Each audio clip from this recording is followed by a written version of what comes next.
Hello everyone, আমার চ্যানেলে আপনাদের সবাইকে স্বাগতম জানাই।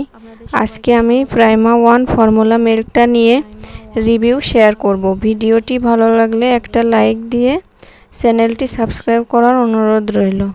প্রথমেই বলি, মায়ের দুধের বিকল্প, সমকক্ষ অথবা শ্রেষ্ঠ কিছুই নেই। অন্তত জন্ম থেকে 6 মাস বা 1 বছর মায়ের দুধই বাচ্চার জন্য শ্রেষ্ঠ খাবার বলা হয়ে থাকে। তারপর বাবুকে অন্যান্য খাবার দেওয়া হয়, কিন্তু সেটা হলো 7 মাসের পর।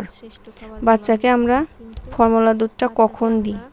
যখন কোনো উপায় থাকে না, বাচ্চা মায়ের দুধ কম পায়। কোন ফর্মুলাটা কিনবেন তা নিয়ে নতুন বাবা মায়েদের অনেক কনফিউশন থাকে। সব বাচ্চারা একরকম হয় না, তাই ফর্মুলা দুধ কেনার আগে অবশ্যই একজন বিশেষজ্ঞ ডাক্তারের পরামর্শ নেবেন। কোন দুধটা আপনার বেবির জন্য ভালো হবে। আমি ডাক্তারের পরামর্শ মোতাবেক এই প্রাইমা ওয়ান ফর্মুলা দুধটা আমার বেবিকে খাওয়াই। এটা মাদার্স স্মাইলের প্রাইমা ওয়ান। এতে লেখাই আছে এটা 0 থেকে 6 মাস বয়সী বাচ্চারা খেতে পারবে। যখন 6 মাস পার হয়ে যাবে সে সময় আপনি প্রাইমা 2টা দিতে পারবেন বাচ্চাকে। এটার নিট ওজন 400 গ্রাম। এর খুচরা মূল্য 850, তবে 20 টাকা কম বেশি হতেই পারে। এটা বিএসটিআই অনুমোদিত এবং আমদানিকারকের নাম আবুল খায়ের কনজিউমার। এটার মুখ খোলার পর 1 মাসের মধ্যে অবশ্যই ব্যবহারযোগ্য। যদি এই প্লাস্টিকের ঢাকনার নিচে যে টিনের ঢাকনাটা আছে,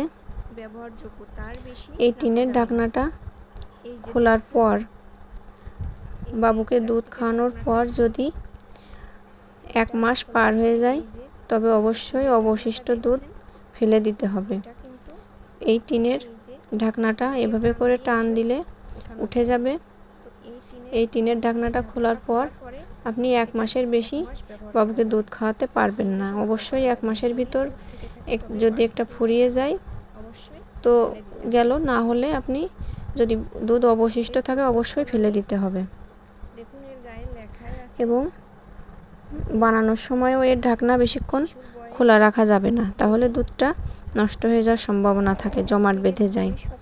এর প্রস্তুত প্রণালী দেখুন, এর গায়ে লেখাই আছে যেসব শিশুদের বয়স প্রথম থেকে দ্বিতীয় সপ্তাহ, মানে 1-2 সপ্তাহ, যেসব বাবুদের বয়স দৈনিক 6 বার খাওয়াতে হবে 90 মিলি পানিতে 3 চামচ ফর্মুলা মিল্ক।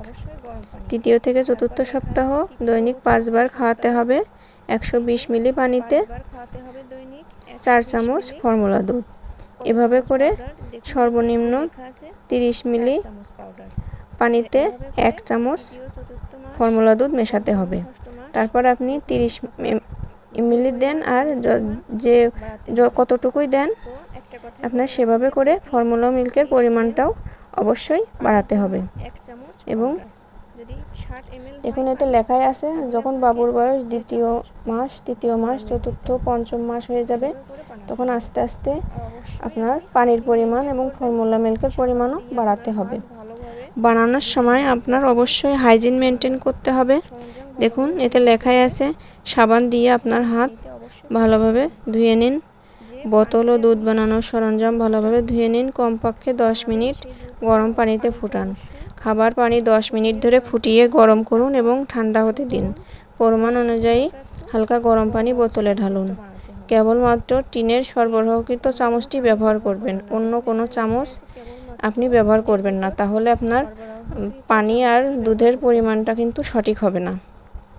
এভাবে ভালোভাবে মেশানোর পর তারপর আপনি বাবুকে ফর্মুলা মিল্কটা দিবেন। এই প্রাইমা ওয়ান দুধটা খাইয়ে আমার বাবুর কোনো রকম গ্যাসের সমস্যা, পটির সমস্যা কিংবা বমি এ ধরনের কোনো সমস্যাই হয়নি। যেহেতু এটা বেবি খাদ্য, তাই এতে কোনো ক্ষতিকারক কোনো উপাদান দেয়া থাকে না, বরং আরও অনেক পুষ্টিকর উপাদান দেয়া থাকে। আমি অনেকগুলোই খাইয়েছি। আমার বাবু শুরু থেকেই এই দুধটা খাচ্ছে, আমার কোনো রকম সমস্যা মনে হয়নি। আপনি চাইলে আপনার বেবিকে অবশ্যই খাওয়াতে পারেন এবং কোনো রকম চিন্তা না করে খাওয়াতে পারেন। এটা বেবিকে বেশি মোটা করে না, একটি হেলদি স্বাস্থ্যর ভিতরে রাখে। যেহেতু মায়ের দুধটাই শিশুদের প্রথম ও প্রধান খাদ্য, তাই ডাক্তাররা সহজে ফর্মুলা মিল্ক দিতে চায় না, দুধটা দিতে চায় না। বেশি বেশি শাকসবজি, পানি, তাজা মাছের ঝোল, মেথি, কালো জিরা বুকের দুধ বৃদ্ধিতে সহায়তা করে। সাথে ডমপেরিডম জাতীয় ওষুধ আপনি প্রথম খেয়ে দেখতে পারেন। যদি তারপরও না হয়, তখন শেষ ভরসা হলো এই ফর্মুলা মিল্ক। আমি প্রথম থেকেই দিচ্ছি, আপনিও চাইলে চিকিৎসকের পরামর্শ অনুযায়ী দিতে পারেন। আশা করি আপনার বেবির কোনো রকম কোনো সমস্যা হবে না। শুরুতে আমার বেবির একটু পটি শক্ত হতো, তো আমি ভাবলাম হয়তো দুধের কারণে হচ্ছে, কিন্তু ডাক্তার বলল যে কিছু বাচ্চাদের এমনটা হয়ে থাকে। 4 মাস পরে পটি শক্ত সমস্যাটা এমনিতেই সেরে গিয়েছে। এখনও প্রাইমা 1 চলছে। যেহেতু কোনো দিক দিয়ে আমার কাছে কোনো সমস্যা মনে হয়নি, তাই আমি 7 মাসের পরও আমার বেবিকে প্রাইমা 2টাই দিব। আজ এ পর্যন্তই। সবাই ভালো থাকবেন, বাবুর খেয়াল রাখবেন এবং আমার চ্যানেলটি অবশ্যই সাবস্ক্রাইব করে দিবেন, কারণ আরও গুরুত্বপূর্ণ অনেক রিভিউ এবং তথ্য আমি শেয়ার করব আমার এই চ্যানেলে। ধন্যবাদ।